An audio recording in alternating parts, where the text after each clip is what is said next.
I've come to understand that doing the work means that if I want to see any change in my life or the world around me, I need to be that change first.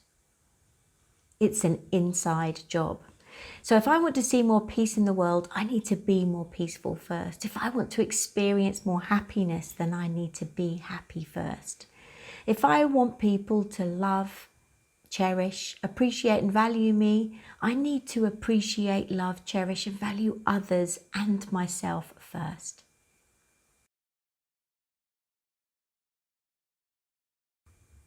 It was necessary for me to do the work because I found myself in a place in my life stuck, frustrated and fed up with attracting the same people, opportunities and circumstances into my life.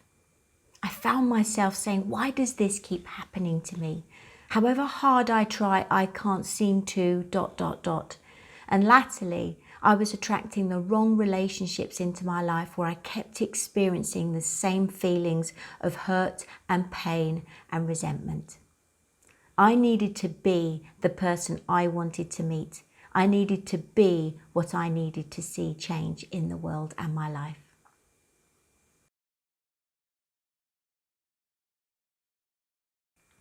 I started with doing the work by making a choice. I looked at where my life was and I thought to myself, if I don't do this now, I'm going to be here in the same place, the same time next year. And that was too painful to bear.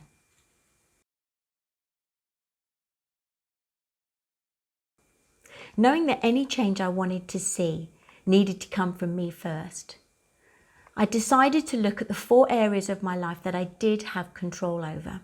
And that was my physical, my mental, my spiritual, and my emotional sides. So I sat down and wrote down, how would I like all 4 of these areas to ideally be? I looked at my physical and I thought, how do I want to condition my body? How do I want to exercise my body? So I wrote out an exercise plan and how many times and what I would do each week. I then looked at how I would nurture my body with rest and relaxation to show myself I care for myself. And lastly, how would I nourish my body? How was I going to eat and drink to make sure that I had the fuel that my body needed? My food, I decided I would eat at least 80% as best I can of eat it as it grows. My mental state, this was a toughie. I needed to work out what my thought process was, and then I needed to rewire my thought and belief systems that I'd had for all these years. One of the things I did to support my mental state was to write out affirmations that I repeated to myself in the morning, last thing at night, and anywhere in between to begin rewiring my thought and belief process. My spiritual connection, this was hard.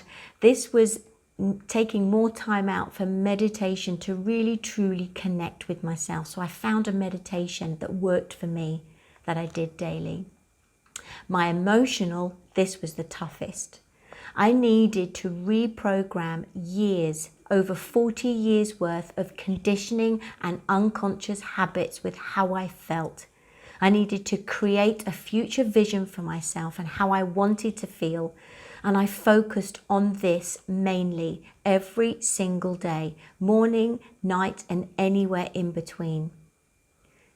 Feeling better and creating that better feeling place was what I understood to be the true transformation of how to shift my energy to create a more positive and fulfilling life for myself.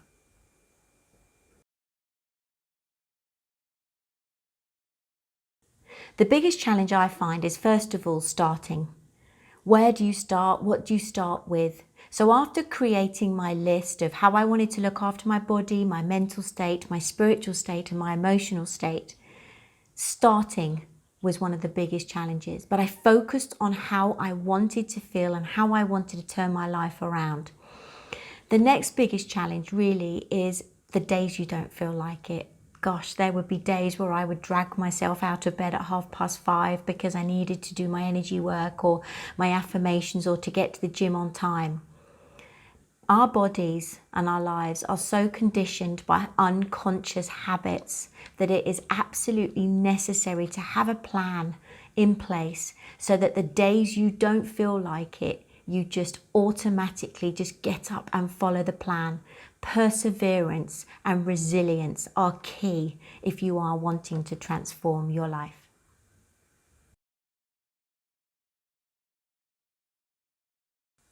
I'd have to say the greatest reward from doing the work is that liberated feeling you get, that peace within.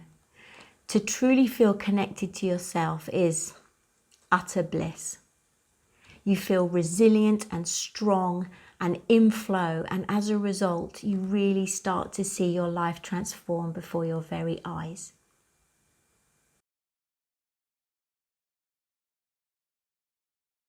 For me, I find doing the work is a daily process. There's a couple of reasons. First of all, so I'm able to keep myself strong and focused and living for a future vision, so I'm not held back by my past. And secondly, it's so important for me to do the work daily so I'm in a strong and reliable place where others can trust me to support them on their journey with doing the work. I've come to believe that nothing stands still. Everything is moving forward and everything is changing. So if we are not doing the work daily and following our rituals and our plans to keep ourselves connected and strong and living on purpose, I find that if we're not creating, we are disintegrating.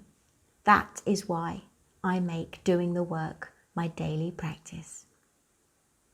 Ultimately, doing the work is knowing and learning how to control what you think, how you feel, and how you behave and act. How to remain empowered in the present moment by letting go of all the things you have no control over.